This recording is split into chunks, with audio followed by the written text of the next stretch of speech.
atau para praktisi pergerakan.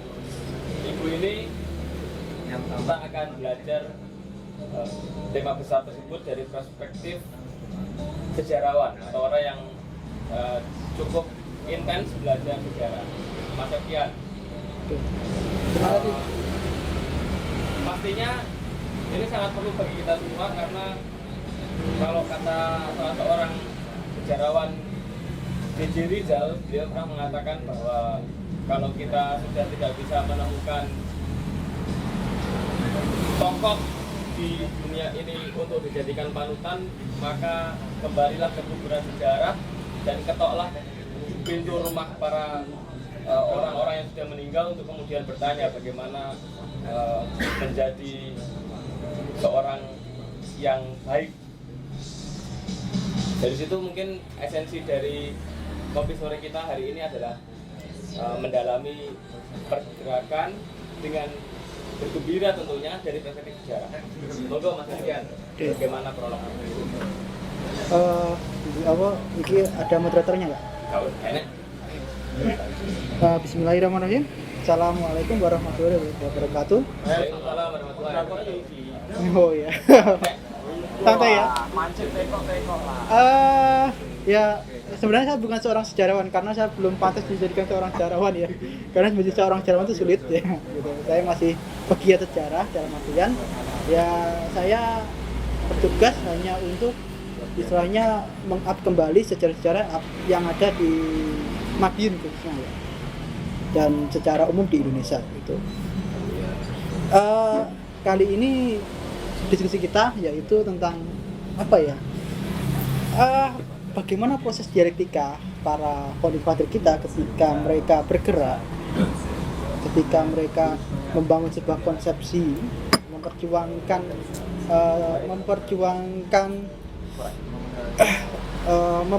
negara di pra kemerdekaan, khususnya di abad ke-19 hingga abad 20.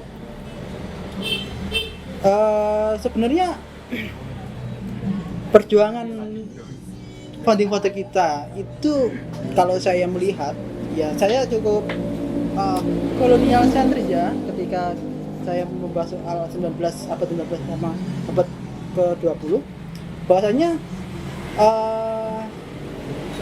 bagi saya politik etis salah satu yang memantik bangkitnya kesadaran intelektual para founding father kita. Karena apa? Salah satu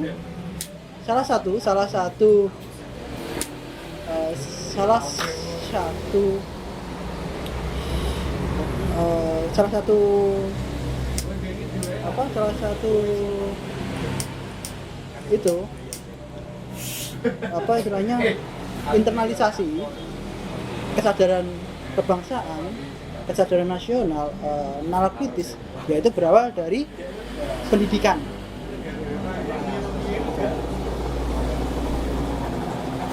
Ini kalau saya dalam sudut pandang itu ya dalam sudut pandang kolonial ya.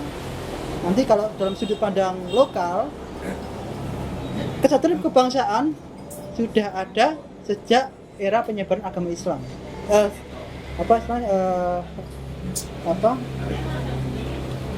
Kesadaran perlawanan lah.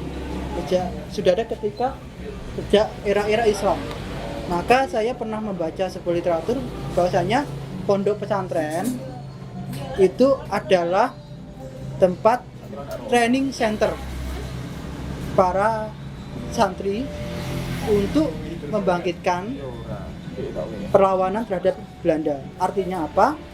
Sentimen-sentimen yang dibangkitkan oleh pesantren untuk melawan penjajah adalah yaitu sentimen anti asing yang dimana nanti muaranya ke dalam pemahaman agama serta istilahnya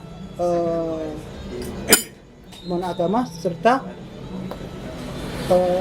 budaya-budaya yang dibawa oleh asing itu sendiri sehingga perlu dilawan. Itu kalau dalam sudut pandang sejarah itu. Nah, kalau sudut pandang Belanda sendiri kalau saya mengatakan itu tadi politik etis adalah pintu masuk kesadaran kebangsaan yang bisa diterima oleh umum. Meskipun ada gerakan SI, namun yang kita rasakan sekarang adalah hasil dari hasil dari proses dialektika para pendekati kita terhadap pendidikan yang diajarkan oleh Barat. Itu. Jadi seperti itu. Lalu setelah itu politik etis ini berangkat dari adanya revolusi industri 4.1. Awal revolusi industri yang ada di Inggris itu 1988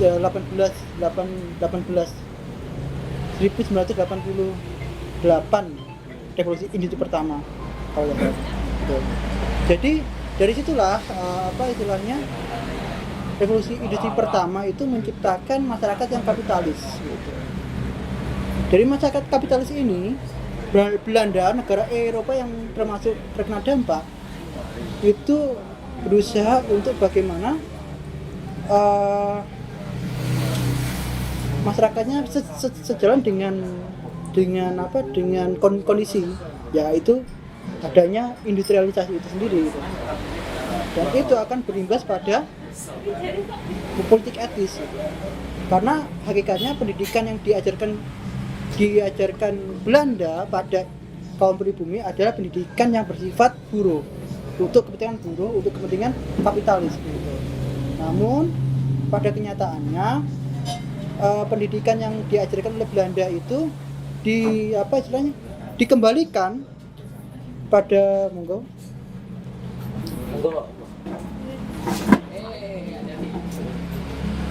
ini Mbak Fiani dari Forum Tepi. Oh, Mbak Fiani. Mbak Fiani. Ini cewek, bukan cowok. Iya, Mas. Betul. Jadi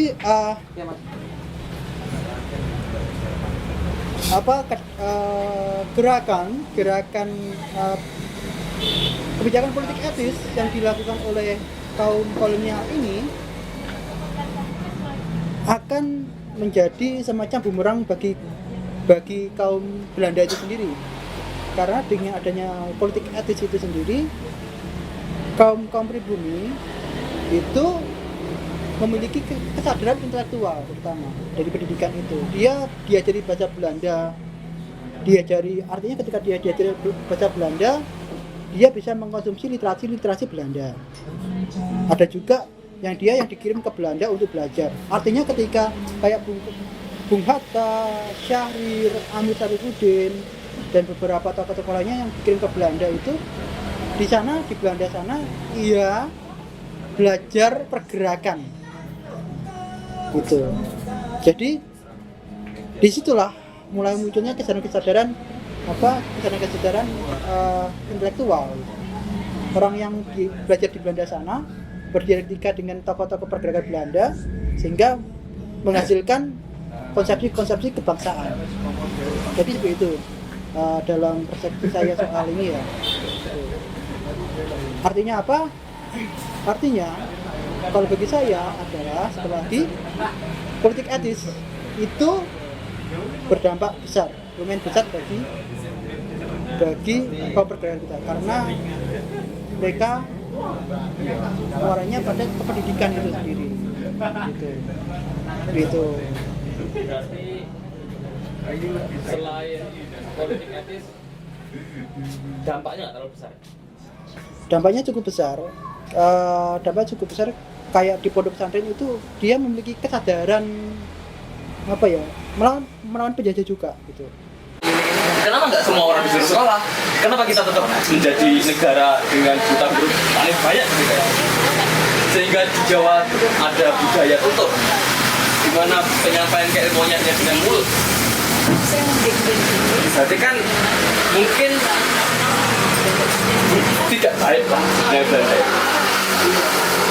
Sama sekali, bukan mungkin ya, sama sekali sebenarnya dia hanya memframing aja, seakan-akan dia tuh. Ya, nggak apa-apa. Sudut pandang baru. Artinya memang kita kalau kita melihat orang-orang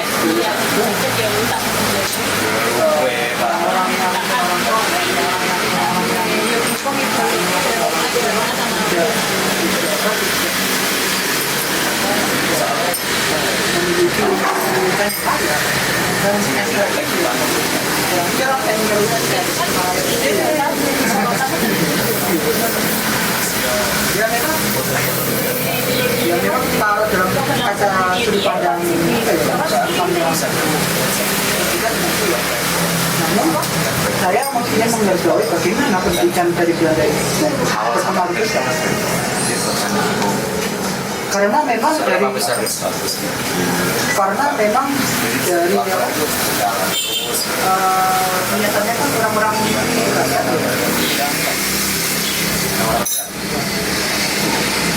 jadi orang-orang bilang kalau beberapa kita yang saya kalau kita itu ada saja Belanda mencoba untuk membangun buruk yang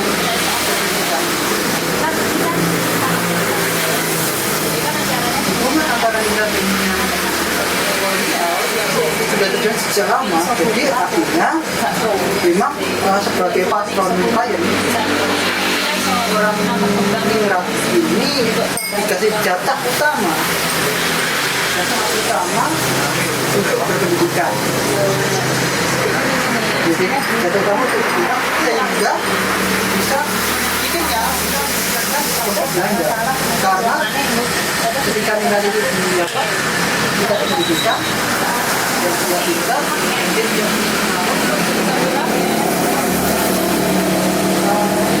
Belanda itu bisa enak, bisa melegitimasi kekuasaannya. Namun beberapa minat-minat yang balero itu berbeda. Jadi kontraproduktif itu namanya bukan politik etis dong, karena tujuannya juga untuk melanggengkan kekuasaan Belanda. Bukan pada akhirnya dari yang menyepaparkan itu kontraproduktif dengan apa yang saya sampaikan. Berarti juga bukan politik balas budi, kan tujuannya juga untuk melanggengkan kekuasaan. Budi adalah bahasa politik.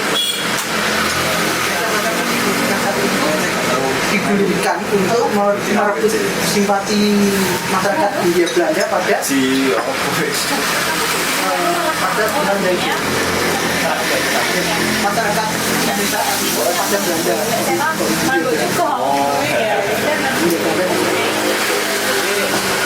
Politik etis di sini yang sebenarnya hanya sebatas bahasa politis ya, bukan yang masuk definisi politik etis.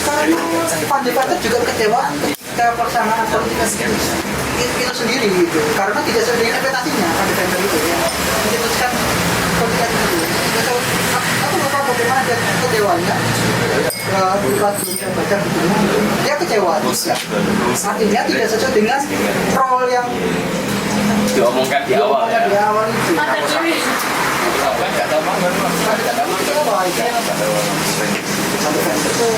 Karena Fadil kan juga ketika dia berusaha untuk membangun politik bisa dia bukan berusaha dengan kakak juga dan sebagainya. Dia melihat realita yang ada di masyarakat. Dia Belanda dari saat itu dia membuat masalah tentang politik itu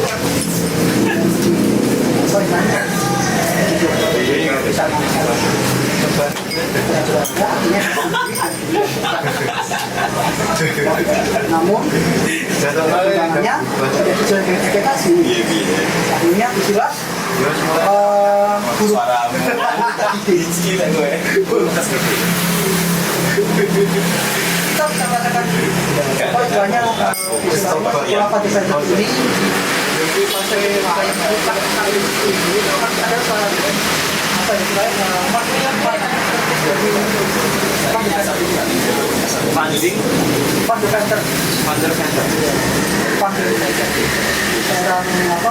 politikus yang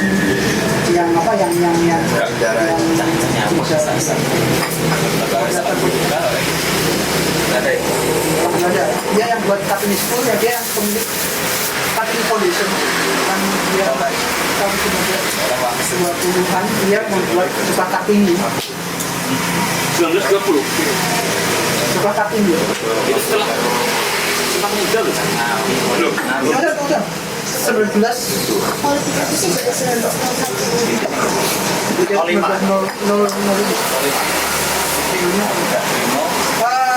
Kartini School itu nanti dibentuk 1918an Kartini Foundation Bang lupa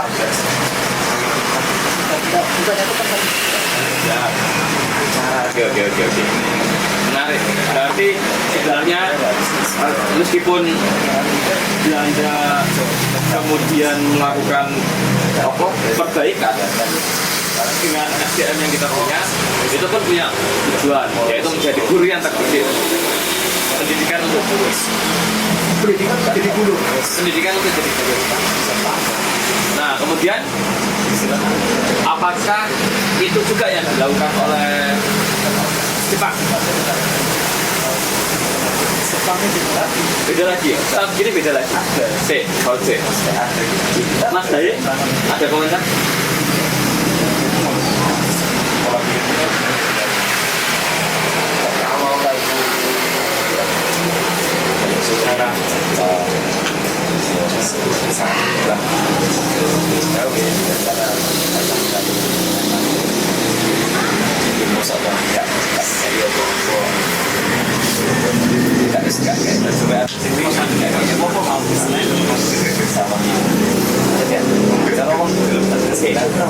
Jadi ada tanggapan? Lanjut dulu. Mbak Novi, ada tanggapan? Masuk Pak Novi yuk. Ajak video ini. Monggo. Kelas loh ini gini kan? Ketika kau aku belajar. Jadi bagaimana pemuda itu berdiri dengan cara apa membuat kalau kita people demo terus ada untuk pendidikan kita itu sekolah di Aceh Selatan Tamu Siswa yang menetapkan nasionalisme dari yang mau bisa menjadikan pembahasan pengharapan nasional itu adalah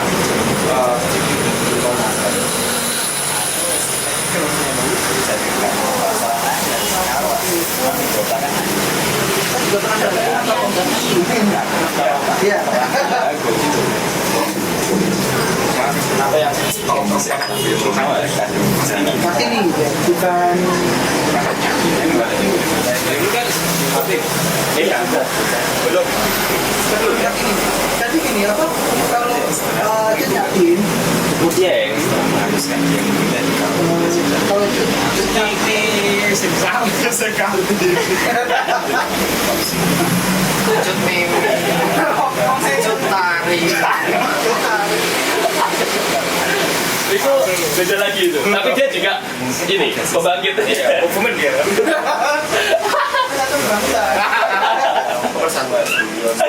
itu kurikulumnya itu enak apa itu undang-undang itu telematika iya tapi cek dengan ITE. iya Bukan telematika. Oh, iya. Transaksi elektronik.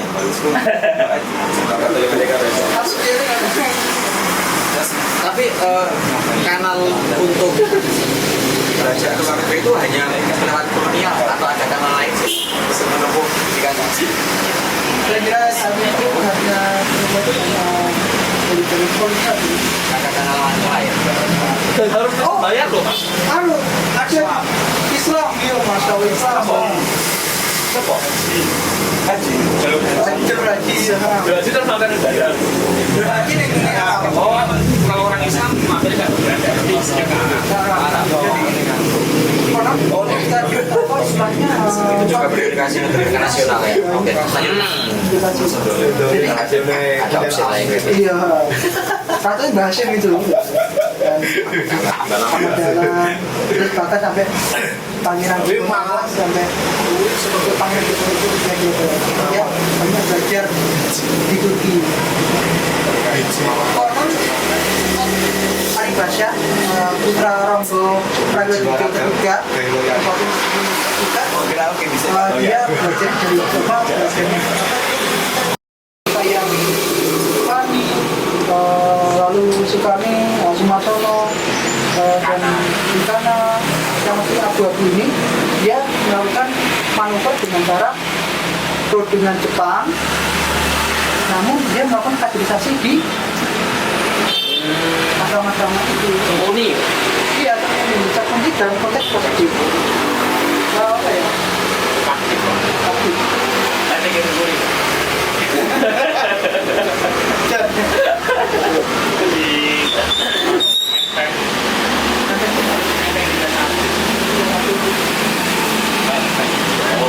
Mulai apa? Lalu pada muslim, bangsa, ini ada gerakan kan pengabdian di sama-sama. Sama mobil mas. Pacetan 10 maju. Calon nih. Biar nih yuk. Aku tak tanya ya. Monggo. Bertanya ini. Kan gaya penguasa Belanda dan Jepang kan berbeda ya. Iya. Sangat ketara beda juga. Tergantung juga momen di mana kedua negara itu berkuasa. Iya. Yang masih aku pikirkan itu kalau di Belanda misalkan Belanda itu begitu dia menjajah secara kompleks Iya. dari berbagai sisi. Seolah-olah memang itulah kenapa kok kemudian sampai 360 tahun gitu. Iya. Sampai lama banget dari segi militer jelas menguasai seluruh wilayah. Dari segi ekonomi, BOC, kapitalis, pasar besar. Dan segi lain, artinya penjajahan Belanda itu tidak hanya penjajahan fisik tapi penjajahan identitas. Dan data-data yang ada, dan aku juga pernah diskusi Pak, di Ponorogo, tapi tidak begitu kurang masalah penjajahan identitas yang dilakukan oleh kolonialisme Belanda. Data-data atau budaya-budaya yang ada di Indonesia itu semua masuk ke militer Belanda. Nah, untuk mencari itu ya harus ke situ, gitu. Artinya ternyata itu kompleks gitu, bukan hanya jajah. Oh, ini nggak boleh waktu dan lain-lain, tapi identitas tuh dijajah gitu. Identitas saya juga dijajah. Nah, kalau di Jepang tuh lebih ini ya frontal gitu ya, lebih frontal, lebih nggak sabaran kayak ya, karena momen ya, karena momen perang dunia. Perang dunia. Jepang hardcore. Kasar deh. Produk yang dihasilkan Belanda dan Jepang misalkan. Iya. Nek militer jelas kayak peta, hado dan lain-lain. Tapi produk kayak misalkan IOC dan lain-lain di era Jepang ini yang muncul apa? Produk selain militer apa? Yang lain. Romusa. Iya, Romusa. Menarik. Saya juga mau menanyakan itu. Masalah apa kan? Kalau kita jelas biasanya basic dan lain-lain. Tapi ada produk-produk lain nggak? Itu apa ya? Sisi lain dari itu. Misalkan Oh, kita sekarang mengenal ragam itu juga tuh Jepang. Mengenal hormat, upacara, mengenal harga mati itu dari Jepang sebenarnya. Apa semangat itu? Semangat apa? Ini nasionalisme apa ya? Nasionalisme itu. Ultra nasionalisme itu. Kita. Gimana itu? Mega. Gua ke atasnya Mega. Belum begitu. Belum ada itu apa ya? Menegaskan kekompakan ya, kekompakan. Sama itu. Berarti Jepangnya salah satu pelengkap ya ketika yang dibutuhkan selain aktif dan sebagainya semangat kan. Nah itu bisa dibelajar dari Jepang kayak Iya, Jepang. pelengkap gitu loh. Iya. Kalau pagi suruh menghadap matahari segala macam. Nah, ini kalau Jepang banget Mungkin kan. kalau nggak ada Jepang juga melawan ini. Gimana? Gagal logika. Kembali lagi bahwa kemudian apakah Jepang melakukan itu dengan sukarela, menginginkan Indonesia merdeka, kemudian menjadi mitranya Jepang dalam berekonomi atau dalam pendidikan? Tidak, Bu. Itu momen juga bagaimana dia membranding diri. Nippon itu kan, ya. Chat. Saiki nggak cuma chat, saiki ya enak ekspedisi isi barang. Bang juga ya. Kayak ada baruan. Itu negara Asia ya, 3 ya. Kalau Saya ke Asia. Bla bla bla. Itu branding Jepang sing dilakukan ke Asia Timur Raya itu lah. tiga Nikon Cahaya Asia, Nikon bla bla bla Asia. Itu kan pengen branding satu, brandingnya nggak terlalu mengeluarkan uang banyak. Terus yang kedua, dia sudah sedikit keteteran lawan foto-foto US juga masuk ke situ. Jerman foto teman dekatnya juga udah mulai goyang karena orang laki-lakinya, cowoknya udah sedikit, dia udah mulai angkat tangan. Mussolini udah gantung mati.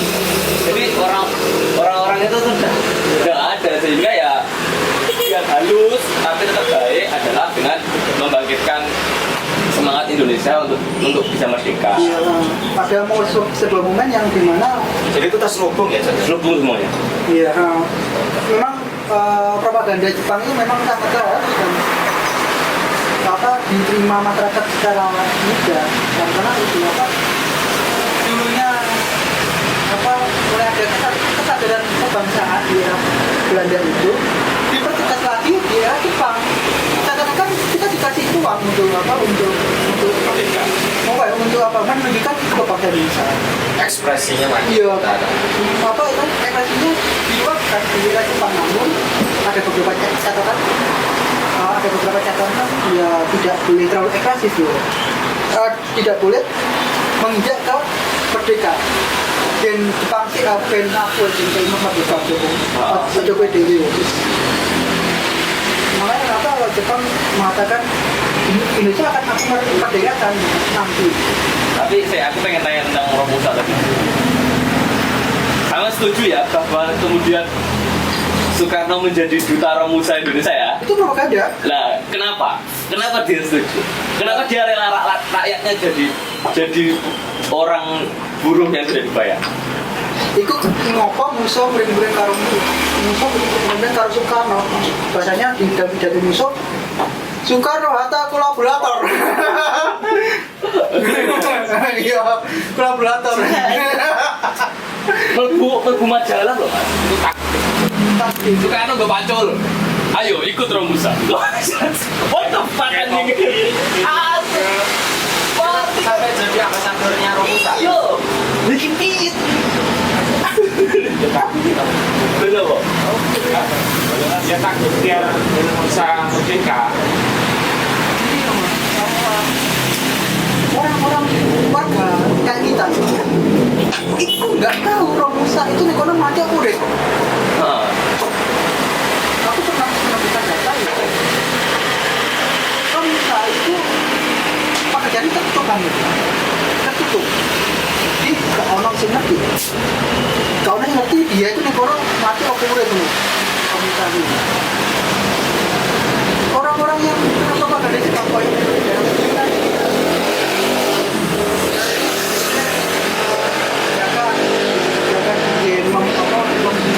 Timur Raya, ayo gabung untuk memenangkan bangsa Jepang gitu ya. Dan ini gaji barang. Wong sing daerah jatuh yo kayak duit, emang kayak duit, ada duit. Tapi nggak tahu dan kamu mati apa? Kayak duit. Tapi beberapa saat yo wes pernah duit dan orang ada kabar nih. Neng gue Madiun itu ada karena peristiwa di Madiun itu neng gue daerah Yuan itu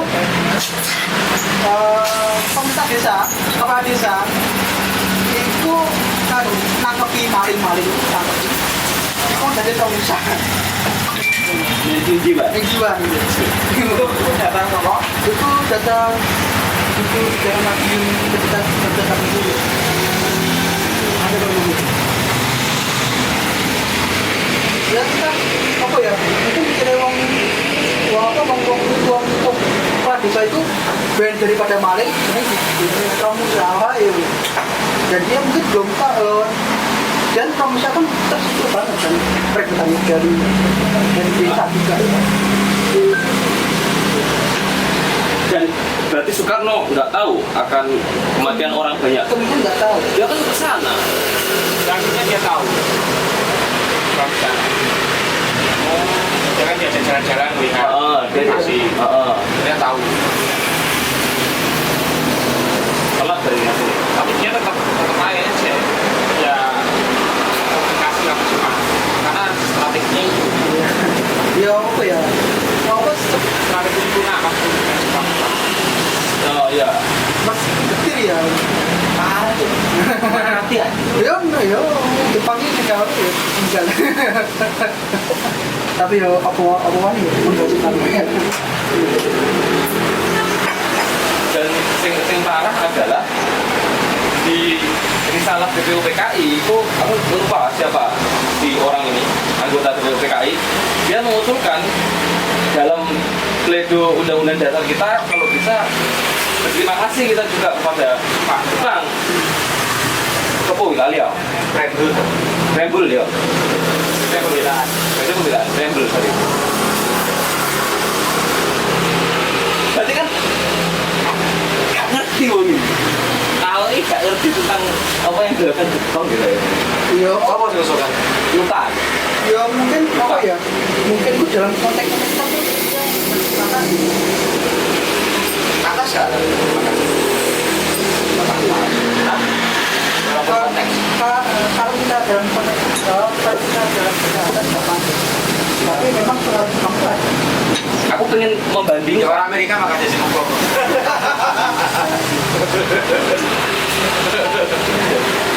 Aku pengen membandingkan kejahatan-kejahatan yang dilakukan Jepang kepada Indonesia dengan kejahatan-kejahatan Jepang yang dilakukan kepada Cina.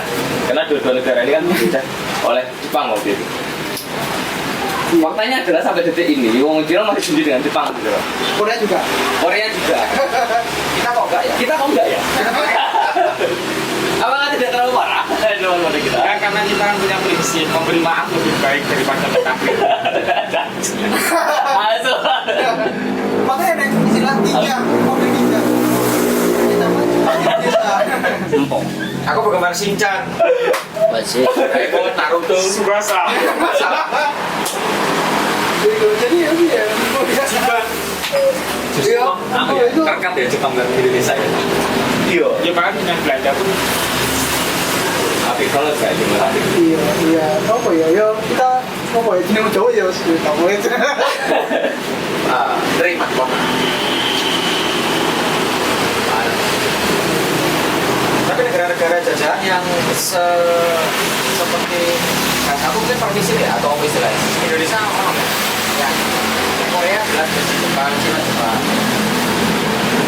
Malaysia Amerika karena beda kamu boleh tahu Iya. India kan konteks jajahannya Inggris sama London kamu apa mas? Selain kita nama ya, ya. Suriname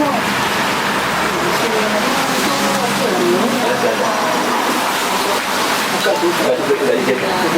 Apa diakui saja? ya kurang Tapi buangan. pakai terus akhirnya bikin kampung gitu. Akhirnya itu didorong. Tapi narasi-narasi yang kita tengok tetap kan Belanda itu penjajah.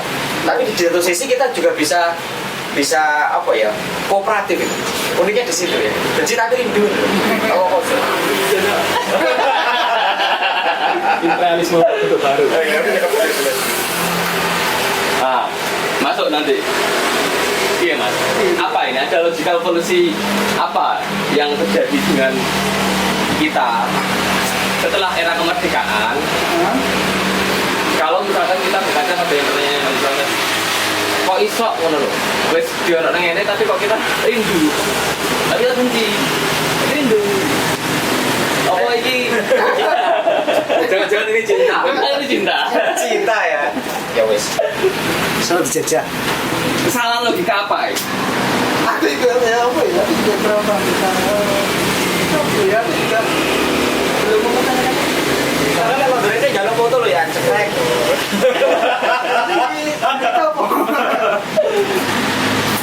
Karena bal-balnya lebih lebih keluarga loh. Dia lebih jajan. Ya, yang punya apa? Kita kasih kenapa kok bisa pakai tas dijajah dulu? Sampai mati-mati barang. Berarti kita ini masih bergantung di Belanda, Jepang dalam berbagai hal. Sebenarnya kebencian terhadap negara memang seharusnya sudah selesai. Kalau yang benci terhadap Jepang, Belanda, terus nggak ada hubungannya. Belanda ini ya Belanda waktu itu kan Profesional kayak Kalimantan aktif ya. Jepang eranya berlalu, eranya berlalu. Seharusnya dilihat ini ya, Belanda dulu sebagai penjajah, Jepang sebagai penjajah. Kenapa mereka bisa kita katakan sebagai penjajah? Belanda itu kita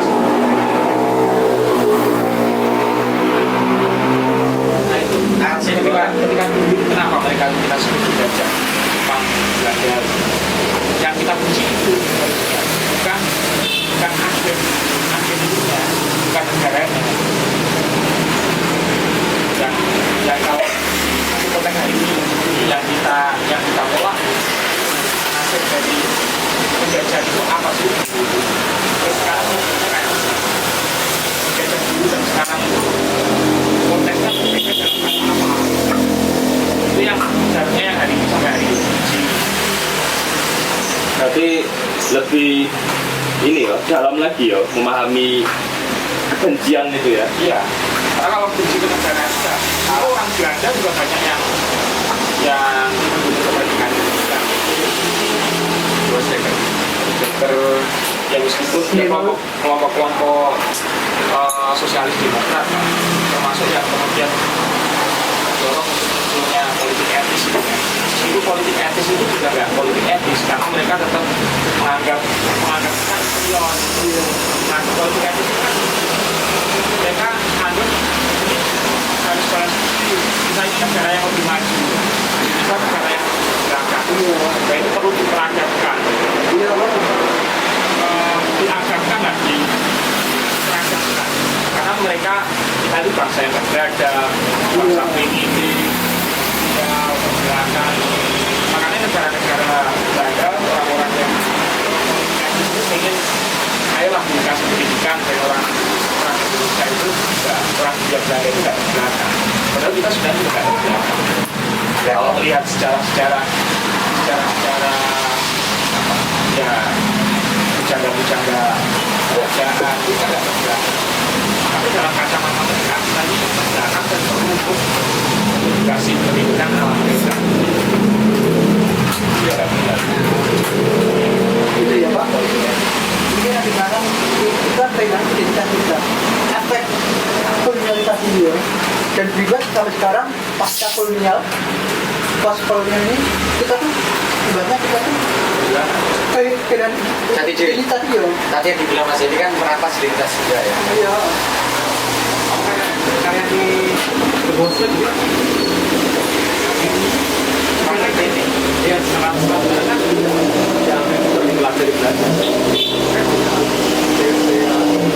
Karena saking lamanya kan pengetahuan itu diambil, terus dimanipulasi, apa istilahnya,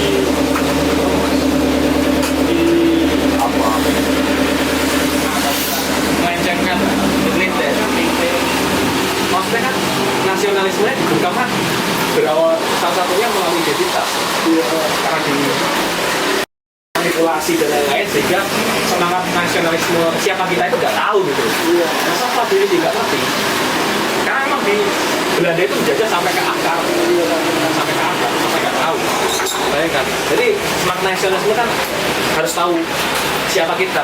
Nasionalisme yang fondasinya norma ya. Ya, tidak akan Namanya terbangun dari akarnya. ya. Soalnya ketika kemudian Islam ini barat justru nasionalisme bukan nasionalisme yang timbul dari lokal nih Mas. Oh iya. Pintar deh, pintar deh. Jadi Cara main. memang aku lihat beberapa aturan Belanda di Belanda itu, bagaimana cara Belanda itu mempelajari dari kita dan bagaimana dengan kebijakan-kebijakan yang kemudian Belanda. Gitu.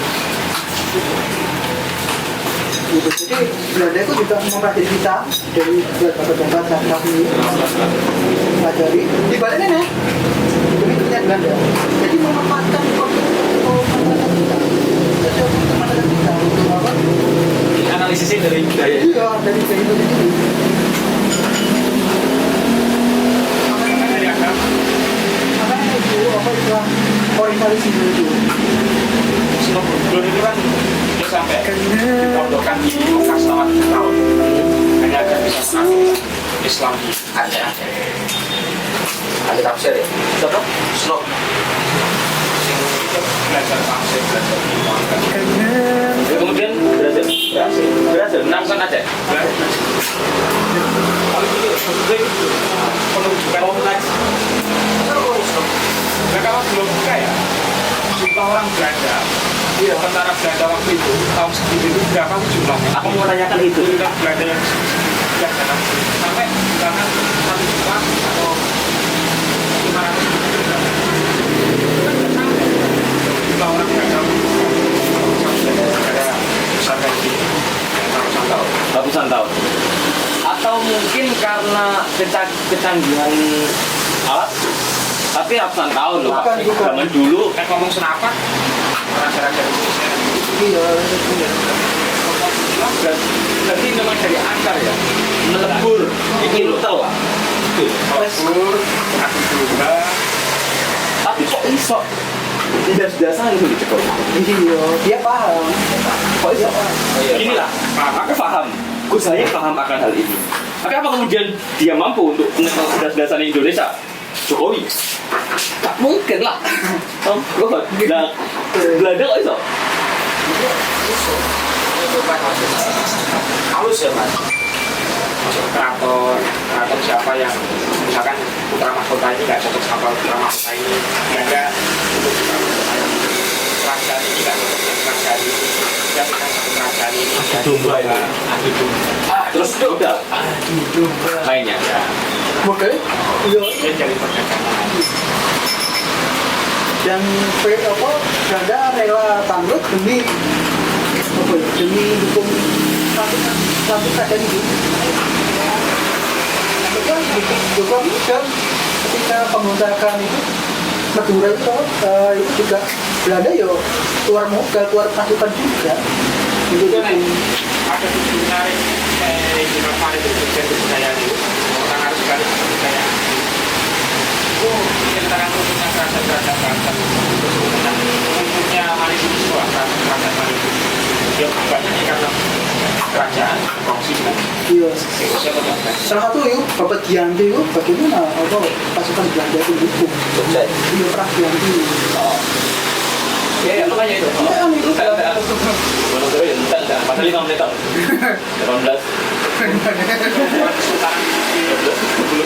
Bahkan sampai perang apa pemberontakan perang itu dari itu kan Belanda dukung Sultan di Jakarta untuk menyerang Rombol itu dengan pasukan sendiri. Apa kemudian strategi itu masih bisa dilakukan saat ini? Penjajah Sopo. Masih bisa dilakukan, masih relevan. masih dilakukan Oh, masih dilakukan. bisa masih Masih dilakukan.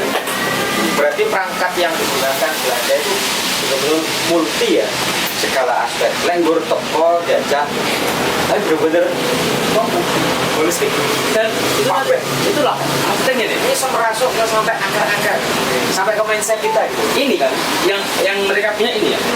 Tapi kok bisa ini ya? Nanti mereka mereka nggak bisa Karena Belanda bukan negara yang maju. tapi itu kekayaan yang dia dapatkan dari sini anak Diputer ya? Nah, cara misalkan dia setelah kalah dengan perang Jawa itu membuat Belanda kasnya tipis gitu. Ketika kasnya tipis terus mereka salah satunya membuat kebijakan skala paksa itu setelah mereka kasnya itu menipis dan bentuknya Oh, itu kan setelah dia punya kekuasaan kita bisa nggak ketika masih ke tadi Rio turun mereka nggak punya kampanye saya menjajah kalian semua enggak. Nah saya mau berubah. apa yang membuat Pilih saya. pilih saya Kan awal maksudnya bukan belajar sebagai perusahaan saja masuk pertama kali dari konsumen apa yang dijual dia atau kemarin dia paham maksudnya dia nyari rempah-rempah dari kita untuk dijual, untuk dibeli dong. Nggak mungkin dong dia ngerampok. Nah, pertama beli di sini rampok. Oke. Kemitraan sebenarnya kan relasi kita dengan mereka. Dari Jepang kan, itu cuma bikin akomodasi perantau, dimanfaatkan. Kuras kok ya. Kuras kok. Nah dia tahu bahwa bisa ini ya, Dia tahu tidak akan, gitu ya. iya dia tahu. Mungkin Situasi perang bro. Jepang pun juga kan bisa dia biar menang perang Iya kenapa perang? untuk hegemoni itu ya Pengaruh perluasan pengaruh ya. Masuk. termasuk tempat perempuannya dikirim ke pos-pos utara Jepang. Bisa. Nah, ya itu apa sisi lain dari pemerintahan Jepang ya, ini seksualitas yang kental gitu, kebinatangan. Itu gimana? Itu enak juga nih, ini masalah yang dikatakan ya itu para sejarah mereka asal seksualitas tentara Jepang itu sangat tinggi. Jika ini geng-geng untuk para pelacur pribumi pelacur Indonesia itu dikirim ke camp hanya untuk masa karena tentara kalau untuk semangat dari istri ya, semangatnya Oh, radio itu kalau ya. Nah, salah satu semangat untuk perang itu ya kebetulan Mental ya. sampai enek dulu kan enek majalah-majalah masalah Jepang ya maksudnya yang menyebutkan perilaku seksual sangat ya Jawa ya satu perempuan tidurin 30 tentara iya jadi lewat perempuan hamil barang anda ditiduri ini kebiadaban Jepang dalam bidang seksualitas itu tinggi banget. Itu yang membuat Cina sangat benci dengan ini. Iya itu Cina Karena apa? nggak cuma di Jepang, Cina Korea kan ya. di Cina juga. Untuk konteks ini tidak ada pengadilan internasional ya. Pramuka nulis tentang itu jadi perempuan remaja dalam kekerasan seksual kan sebelum jatuh untuk perempuan ya itu sementara Jepang tahun berapa itu dari satu perempuan itu Jepang untuk meminta maaf Jepang untuk meminta maaf terhadap perilaku kekerasan akhirnya terjadi pengadilan atau tribunal di Tokyo Jepang mengakui itu dia sudah minta maaf akan memberi beberapa kompensasi pasti kalau negara yang minta maaf harus ada kompensasi, nggak mungkin sama apa. Kompensasi berapa? aku alih kompensasi Dan kalau atlet TV juga apa? Korea juga mempermasalahkan budak seksual. Sampai sekarang, kalau Korea sampai sekarang, Ya, dan Jepang belum mengakui itu. Jepang belum mengaku. Jerman ikut campur. Kita juga menghakimi lah nenek kakek sendiri. Jadi gitu, saat ini juga apa namanya pernah dengar cerita bahwasanya pasukan desa itu memiliki smart mobil kalau dari desa itu dia mereka lihat apa ketika di Madiun ya itu ketika dia habis berlatih di daerah Wirantono, Madiun, Iwan Minimark Perpustakaan. Perpustakaan Kota Madiun itu dulu itu bocor buat dokumen itu. Oh iya, saya dari buka. Di Wirantono Kota. Hotel itu juga hotel. Ketika melihat itu dia aktivitas Jepang, seksual Jepang. Bahkan ada juga tidak hanya orang pribumi yang menyebutnya Sanjay, dia itu orang Indo dan orang Belanda, orang Eropa itu juga dijadikan bukan seksual. Itu tempatnya di Jalan Bali. Di Jalan Bali itu juga ada zoologi untuk seksual, kegiatan seksual para orang Jepang itu sudah orang-orang Eropa itu. Tidaknya orang Eropa, atau tidak? Udah saja orang Eropa untuk perwira. Ada perwirakan. Sampai lagi waktu ya selalu yang memantik semangat pemuda untuk segera untuk melawan Jepang itu. Jepang sudah mengeksploitasi bukan sumber daya alam lagi, manusia. Eksploitasi seksual di sana. Seksual. Iya. Seksual di sana. Terus kemudian, iya. Terus kemudian, apakah kita harus sing zaman tak tarik ke zaman sekarang ya? Bahwa kita harus melihat eksploitasi itu lagi untuk bisa menjadi semangat dan apa kemudian tidak. Kalian jangan jangan packing bandit lah ya. Berarti laki-laki sing ngono ya laki Jepang ya. Dasar warisan Jepang. Dasar ke orang Jepang. Ini kan Jepang. Harusnya mimpinya gak buaya. Sebetulnya aku. Kakek Sejono Jadi nanti dulu nanti perempuan-perempuan yang kayak gitu temennya Dewi Ayu atau Kama itu loro pas kayaknya loro. Nah dia Dewi Ayu pengen nolong, pengen mencarikan obat. Dia ngomong nih jodoh pengawas secara kamu. Kamu itu sakit, kamu harus bertanggung jawab. Aku mau ngasih kamu obat asalkan kamu gak mencium. Jadi beragam gitu loh.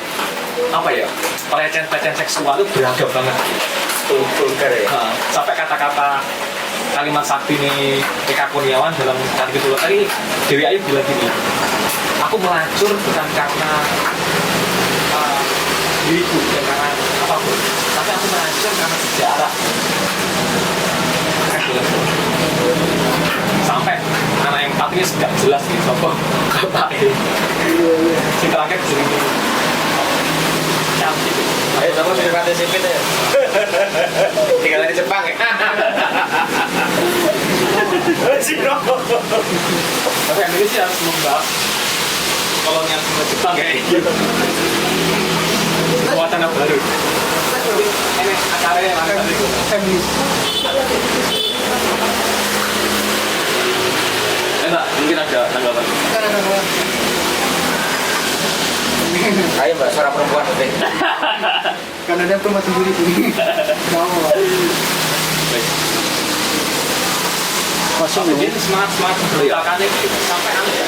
Bonek Aceh, bonek dia kan lagu-lagu sing kayak ibu ngomongin anak enak Potong-potong ya. darahmu semua itu untuk apa jadi perelaan untuk nanti bisa prajurit itu. Ada kamu jangan capek dulu. Iya, itu Maksudnya ini yang ini kayak gitu ya, anak lanang sing cilik wis siap mati gitu loh. Iya, Ibu wis siap gak mau mati gitu. ya iya, Mas. Itu Makanya itu apa harus nasionalisme di tanah Jepang. Dan di era kemerdekaan. Yang pertama yang sudah dilatih ibu, ayu, dia akan menyebarkan semangat itu ini pemuda-pemuda awal dewi ini. Ditambah lagi dengan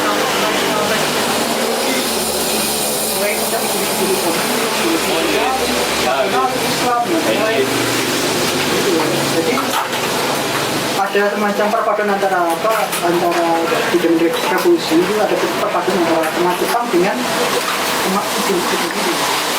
Semangat Jepang digunakan untuk sarana militer ideologi untuk dasar bergerak secara militer di sini. Pemuda-pemuda, kita bicara soal ya, Ben Anderson bahasanya, pemuda-pemuda itu sudah terradikalisasi ketika dia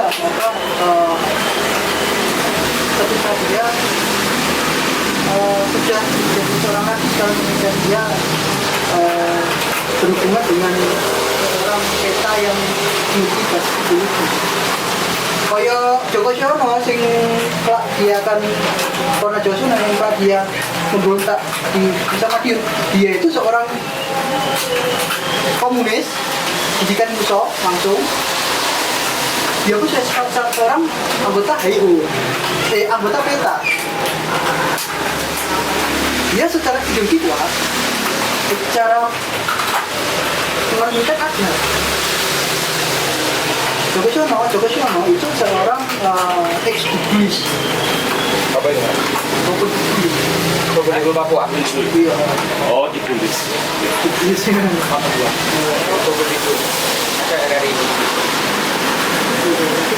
Ini provinsi. Iya, ada RRI. Jadi orang-orang yang kayak Sumatera juga dia juga dididik dengan cara militer. Nanti ketika dia di era revolusi dia sudah memiliki basis ideologi dan dia juga bisa militer, dan itu sesuai dengan semangat kemerdekaan yang dimana pergerakan rakyat semesta itu dilakukan. Semua pemuda disenjatai. Dilatih tentara, dilatih berbaris, di samping itu dicekoi ideologi. Karena yang kita ideologi misalnya Kesindo, komunis itu yang membuat Indonesia di era revolusi, pemuda di era revolusi dinamis. Karena sudah banyaknya tadi ya keilmuan tentang militer dari peta dan juga ideologi dari orang-orang yang intelek. Oke, request dari Mas Dino closing dan enek jejane track bisa kita ya ya. Penutup Mas. Kalau nyangkut sing apa 4.0 wis kapan-kapan dia. Balik lagi. Nanti gitu. Oke, jadi memang kalau kita biasa apa istilahnya gerakan pemuda itu ya, era-era apa istilahnya era-era Jepang itu memang pergerakannya itu disesuaikan dengan zaman apa basis materinya kan gitu. Kalau Belanda mereka seperti ini masih bisa kuasa, dia bisa belajar tentang ideologi, bisa melakukan rapat-rapat secara terbuka, bisa melakukan pengkajian secara terbuka, bisa membuat partai yang bisa membangun basis peradaban ya. iya, membangun basis peradaban dengan pendidikan, penyadaran udah tua dan lain sebagainya di era kolonial itu. Di era Jepang, ya mulai termiliterisasi mungkin mereka hanya secara itu apa underground. Mereka lebih frontal ya. Jepang itu lokal, ya itu tadi. Jepang klasis. Iya pasti sih, yo. Dan tapi Jepang juga anti namanya gerakan perlawanan. Yo, negara pun enggak. Itu sih, jadi Iya. Kentara banget ya. Iya. Beda. Itu apa basis materinya berbeda sehingga para pemuda dapat berkembang dengan basis materinya. Jadi berarti Belanda iya pasti musiknya cerita Karena sudah dipotong ini video ini. Oke, terima kasih teman-teman. Berarti kita pun juga harus punya apa alasan ya untuk bergerak. Iya. Bagaimana pemuda di saat kolonial dan juga di saat Jepang dan saat revolusi. Terima kasih. Matur suwun. Salam politika.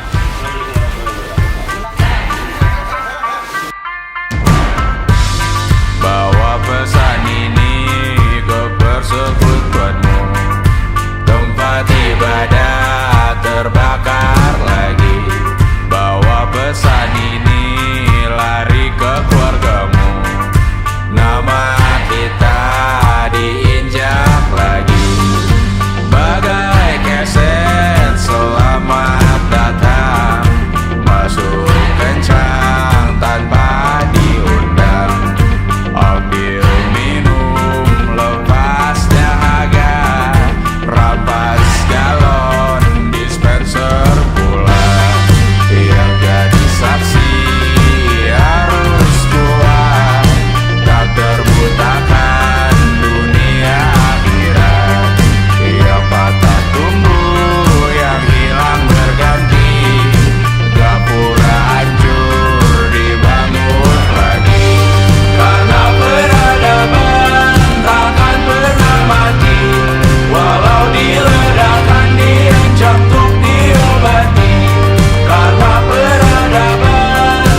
suatu saat nanti semoga semua berbesar hati.